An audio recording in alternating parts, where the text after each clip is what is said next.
আসসালামু আলাইকুম, welcome my another cooking.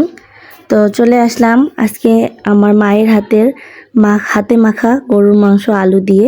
আমার খুব পছন্দের একটা খাবার, আপনারাও দেখতে থাকুন, উপভোগ করুন আমার মায়ের হাতের সে রান্না। আসলে মায়ের হাতের রান্নাগুলো আসলেই অনেক সুস্বাদু হয়।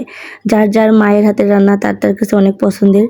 তাই আমার আম্মু আজকে বাসায় এসেছে, তাই আমি ছাড়লাম না। আম্মুকে বললাম একটু হাতে মাখা গরুর মাংস আলু দিয়ে খাবো।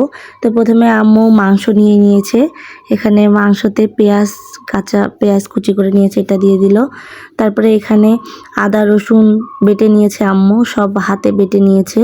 তারপর হলুদ গুঁড়া, লবণ, মরিচ গুঁড়া, গরম মশলা, এগুলো আম্মু একে একে অ্যাড করতেছে।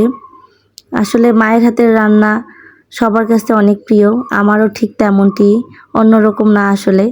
এখানে আমি কিছুটা তেল অ্যাড করে দিয়েছি আম্মু। তারপরে আম্মু এখানে জিরাটাকে হালকা থেতো করে দিয়ে তারপরে ভালোভাবে হাত দিয়ে মেখে এখানে 2টি তেজপাতা দিয়ে দিবে আম্মু।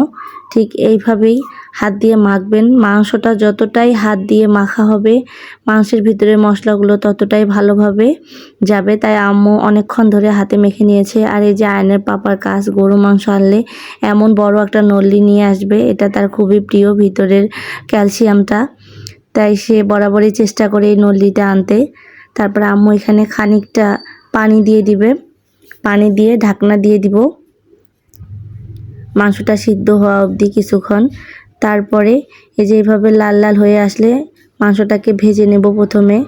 তারপরে ভাজা হয়ে গেলে ঠিক এরকম পর্যায়ে এখানে 4-5টি রসুন দিয়ে দিব, সাথে 3টে আলু কুচি করে কেটে রেখেছিল, আলুটা দিয়ে দিবে।